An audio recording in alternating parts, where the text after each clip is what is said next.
Hello, అందరికీ నమస్తే. నేను Suman, geologist, hydrogeologist, ground water department, Telangana state.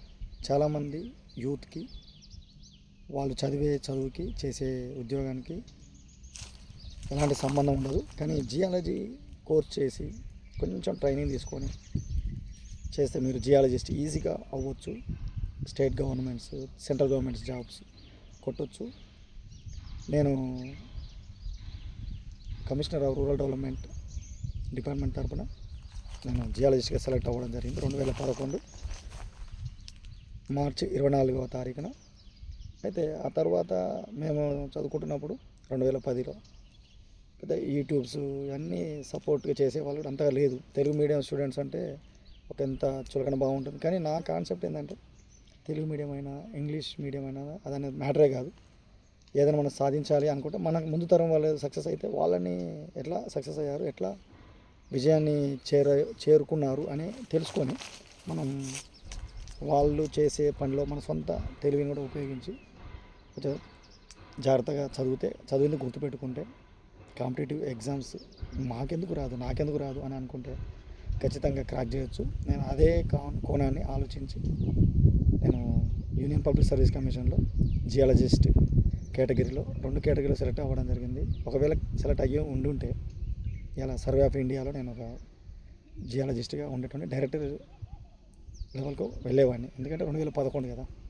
So అట్లా నేను ఫెయిల్ అయ్యి ఉండొచ్చు. కానీ నాలాగా నా ఫెయిల్ అయిన స్టోరీ రాబోయే తరానికి యంగ్స్టర్స్ ఎవరైతే జియాలజీ ఫాలో అవుతున్నారో, జియాలజీ చదువుతున్నారో వాళ్ళకి ఒక రోల్ మోడల్గా ఉండాలి. ఎందుకు ఫెయిల్ అయ్యాము, ఎలా చదివితే సక్సెస్ అవుతాము, మరి సబ్జెక్టు ఎక్కువగా స్కోర్ చేసే సబ్జెక్ట్ ఏంటి అనే విషయాలను నేను ఖచ్చితంగా మీకు హెల్ప్ చేయగలను.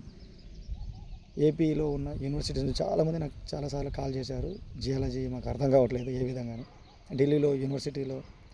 ఢిల్లీలో ఐపీఎస్ ఐఏఎస్ ప్రిపరేషన్ అయ్యే వాళ్ళు యూత్ ఫోన్ చేసి అన్న జియాలజిస్ట్ అవ్వాలి అని అయ్యారు కదా, మరి మీరు యూపీఎస్సీ ఇంటర్వ్యూకి వెళ్ళినప్పుడు ఏ విధంగా ఇంటర్వ్యూ ప్యానల్ ఉంటుంది, ఏ విధంగా ఏ రకమైన క్వశ్చన్స్ అడుగుతారు, ఎట్లా చదవాలి మనం అని చాలామంది డౌట్స్ క్లియర్ చేసుకోవడం కోసం నాకు కాల్ చేస్తుంటారు. అయితే నేను అనేది ఏంటంటే గ్రామీణ నేపథ్యంలో వచ్చిన వాళ్ళు ఏం సాధించలేరా అని. అసలు మనకి ఇంగ్లీష్ రాదా అని అనుకోవద్దు. ఇంగ్లీష్ రావాలంటే రోజు ఇంగ్లీష్ వినాలి, ఇంగ్లీష్ మాట్లాడే వాళ్ళతో మాట్లాడాలి. ఒకవేళ మాట్లాడే వాళ్ళు ఫ్రెండ్స్ రిలేటివ్స్ లేరు అనుకుంటే మీరే మిర్రర్ ముంగడ నిలబడి ప్రాక్టీస్ చేయాలి. మాట్లాడాలి, వినాలి, రాయాలి. మిమ్మల్ని మీరు ఫస్ట్ రెస్పెక్ట్ ఇచ్చుకోవాలి. మనం కూడా ఏదో సాధించగలం అని మనల్ని మనం నమ్మాలి. ఎందుకంటే మనల్ని మనం నమ్మకుంటే వేరే వాళ్ళు ఎవరు కూడా నమ్మరు. కాబట్టి నమ్మకమే జీవనం. ప్రతిరోజు పోరాటం చేస్తూనే ఉండాలి. ఏ రోజు కూడా ఆగామా అక్కడ మనం ఓడిపోయినట్టు.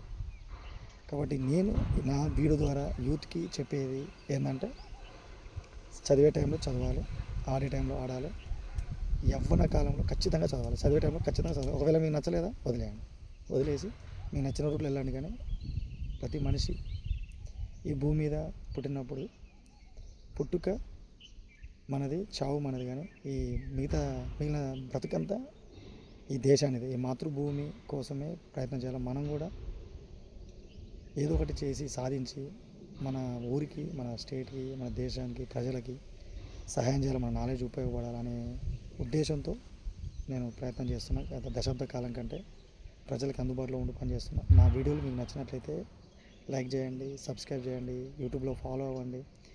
ఎవరైనా మీరు ఈ వీడియో చూసినట్లయితే ఇన్స్టాలో నన్ను ఫాలో అవ్వచ్చు. యూపీఎస్సీ జియాలజిస్ట్ అవ్వాలంటే, అసలు జియాలజిస్ట్ అవ్వాలంటే ఏం చేయాలి, జియాలజీ కోర్స్ చేసి ఏదో వేరే చిన్న ప్రైవేట్ జాబ్ చేసే వాళ్ళు చాలామంది ఉన్నారు, ఇబ్బంది పడుతున్నారు. అలాంటి వాళ్ళకి గైడెన్స్ కావాలంటే నన్ను అడగవచ్చు. మీకు ఖచ్చితంగా నా సపోర్ట్ ఉంటుంది. ఎల్లవేళలా నన్ను కాంటాక్ట్ అవ్వాల్సిన ఫోన్ నెంబర్ 7659095430, అలాగే 9866752507. Thank you. Good bye.